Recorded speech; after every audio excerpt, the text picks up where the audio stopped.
আশঙ্কায় সত্যি হলো ভূতনিবাসী। পুলিনটোলা রাস্তা ভেঙে বিপর্যয়। গঙ্গা নদীর জলে প্রবল স্রোতে পিচ রাস্তা ভেঙে যোগাযোগ বিচ্ছিন্ন উত্তর চণ্ডীপুরের সঙ্গে মানিকচকের। তাই 20 কিলোমিটার অতিরিক্ত ঘুরে মানিকচকে যাতায়াত করছেন উত্তর চণ্ডীপুরের বাসিন্দারা। ভূতনিতে বাঁধ ভাঙার পর থেকে প্রতিনিয়ত বাড়ছে গঙ্গা নদীর জলস্তর। বিগত 3 দিনে বিপদসীমা থেকে চরম বিপদসীমার কাছাকাছি পৌঁছেছে গঙ্গা নদীর জল। বন্যার জলে উত্তর চণ্ডীপুরের প্রায় প্রতিটি এলাকায় ইতিমধ্যে জলমগ্ন। তার মধ্যে বৃহস্পতিবার বিকেলে উত্তর চণ্ডীপুরের সঙ্গে মানিকচকের যোগাযোগ স্থাপনকারী পুলিনটোলা রাস্তা গঙ্গা নদীর প্রবল জলস্রোতের চাপ নিতে না পারায় ভেঙে পড়েছে, যার ফলে যোগাযোগ বিচ্ছিন্ন হয়েছে উত্তর চণ্ডীপুরের সঙ্গে মানিকচকের।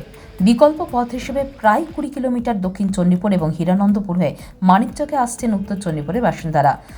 অবস্থা এখন খুবই খারাপ। আজকে 7 দিন হয়ে গেল জল ঢুকেছে, জল ঢুকছে। জল কি বাড়ছে দিনের পর দিন? জল বাড়তে গেছে। এই কোন জায়গা এটা, আর এখানে কি হয়েছে? এটা হচ্ছে উত্তর চণ্ডীপুর পুলিনটোলা ডাব। এখানে ক্যালভার্ট দিয়ে জল বের হচ্ছিল, ক্লিয়ার করতে পারলো না, ক্যালভার্ট ছোটো, ওই জন্য প্লাবিত হয়ে গেল, রাস্তা কেটে গেল। তাহলে এখন কিভাবে যাতায়াত করছেন আপনারা? এখন বর্তমানে কালকে তো রাস্তা বন্ধ হয়েছিল, আজকে 8টার সময় নৌকা দিয়েছে। ত্রাণ, তিরপাল, শুকনো খাবার পাচ্ছেন? না, এইসব কিছু খাওয়ার নাই। এখন যারা বাঁধে আছে তারা কিছু দেওয়া হচ্ছে, বাঁধের ভিতরে যারা আছে তাদের কিছু দেওয়া হয়নি। কি দাবি রাখছেন সরকারের কাছে? এখন সরকারের কাছে দাবি যে বন্যা তো হয়ে গেল, সামান্য কিছু টাকার জন্য কিছু কাজ করলে তো বন্যা হতো না। এখন যখন হয়ে গেছে, সরকারের কাছে এটাই অনুরোধ যে তিরপাল দেওয়া হোক, খাওয়া দাওয়ার ব্যবস্থা করা হোক। তবে মানিকচক ব্লক প্রশাসনের পক্ষ থেকে 2টি সরকারি নৌকার ব্যবস্থা করা হয়েছে। মানিকচকের বিডিও অনুপ চক্রবর্তী বলেন, রাস্তা ভেঙে যাবে উত্তর চণ্ডীপুরের সঙ্গে মানিকচকের যোগাযোগ স্থাপন করতে সরকারিভাবে বিনামূল্যে 2টি নৌকার ব্যবস্থা করা হয়েছে। এই নৌকার মাধ্যমে সাধারণ মানুষ ও ত্রাণ নিয়ে যাওয়া হচ্ছে। অন্যদিকে সাধারণ মানুষের সাথে বানভাসী ভূতনি থানাও। গঙ্গা নদীর জল ইতিমধ্যে প্রবেশ করেছে ভূতনি থানায়। 2 তলার পুলিশ ভবনে 1 তলা প্রায় সম্পূর্ণ জলমগ্ন। যাতায়াতের জন্য নৌকার ব্যবহার করছেন পুলিশ কর্মীরা। তবে ত্রাণ সামগ্রী নিয়ে এই দিন অভিযোগ শোনা গেল স্থানীয় বাসিন্দাদের মুখে। স্থানীয় বাসিন্দা অলোক মণ্ডল বলেন, উত্তর চণ্ডীপুরের প্রায় সমস্ত এলাকা জলমগ্ন।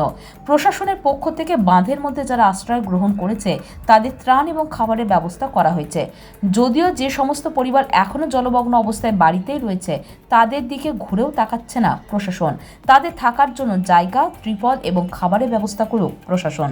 এই অবস্থাটা গতকালকে সকাল 8টা থেকে শুরু করে আজ পর্যন্ত আপনারা দেখতেই পাচ্ছেন যে এর অবস্থা খুব ভয়াবহ অবস্থা। এটা মোত্রাপুর যাওয়ার রাস্তা এবং আমাদের উত্তর চণ্ডীপুর যাওয়ার রাস্তাটা আমরা সম্পূর্ণভাবে ভূতনিবাসী একদম বিচ্ছিন্ন হয়ে গেছি। যার কারণে এখানে স্কুলে পড়াশোনা থেকে শুরু করে স্বাস্থ্য, জলসেচ বিভাগ, বিদ্যুৎ বিভাগ সম্পূর্ণ এখানে বিচ্ছিন্ন অবস্থায় পড়ে রয়েছে। আমরা ভূতনিবাসী বিশাল অসুবিধার মধ্যে রয়েছে। এখন কত গ্রাম প্লাবিত হয়েছে, কত পার্সেন্ট? আমাদের এখানে প্রায় 80% ভূতনিবাসীতে প্রায় 80% গ্রাম কিন্তু প্লাবিত হয়ে গেছে। এখানে ত্রাণের কথা বলতে গেলে আমরা এখানে ত্রাণ সেরকমভাবে আমরা এখনও পর্যন্ত কোনো জায়গায় কিন্তু পৌঁছায়নি। এবং প্রশাসনের কাছে আমরা রিকোয়েস্ট করছি যে আপনারা একটু আসুন, আপনারা প্রত্যেকটা গ্রাম একটু করে ঘুরে দেখুন এবং আপনারা সাধারণ মানুষের পাশে দাঁড়ান এবং ত্রাণ দেওয়ার আপনাদের ব্যবস্থা করুন। কি এখন কিসে যাতায়াত করছেন আপনারা তাহলে? এখন আমরা এই সকাল 8টা থেকে দেখলাম যে 2টো নৌকা এখানে আমাদের পুলিনটোলা ঢাবে পড়েছে। সেখান থেকে মানুষ খুব ভালোভাবে যাওয়া আসা করতে পারছে, এর আগে কিন্তু ছিল না। আমি বলতে চাই যে এই ব্যবস্থাটা একটু আগে নিলে খুব ভালো হতো। কি কারণ হচ্ছে এই রাস্তা কাটার, কি মনে করছেন? এই রাস্তা কাটার মূল কারণ হচ্ছে বলতে গেলে এই যে বন্যা হচ্ছে সম্পূর্ণ মেন ম্যাড ফ্লাড আর কি, প্রাকৃতিক। এটা একটা প্রাকৃতিক দুর্যোগ বললে ভুল নয়, এটা একটা কৃত্রিম দুর্যোগ যেটা মানুষের যেটা সৃষ্টি করেছে আর কি। তো এই বন্যার শিকার আমরা তো হয়েই গেছি। তো প্রশাসনের কাছে রিকোয়েস্ট করবো যে আপনারা আমাদের সাহায্যে থাকুন এবং এখানকার যে বিশেষ যে মানুষজন রয়েছে এদেরকে অন্য জায়গায় রেস্কিউ করার একটা ব্যবস্থা করা হোক। এটা কালভার্ট ছিল এখানে? হ্যাঁ দাদা, এখানে কালভার্ট ছিল, এখানে 3টা কালভার্ট ছিল। এই জায়গায় দেখতে পাচ্ছেন, এটা হচ্ছে আমাদের সেই ছোট কালভার্ট। এই ছোট কালভার্টের জল একদম প্রচুর একদম গতিতে যাচ্ছে, মনে হচ্ছে যে আমাদের গঙ্গা আমাদেরকে ভূতনিকে একদম গ্রাস করে নিয়েছে।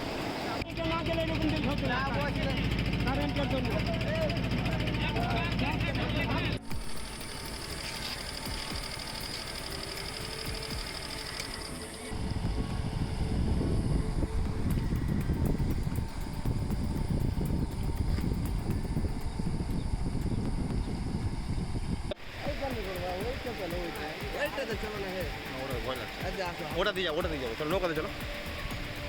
Bureau news, Bangla Times.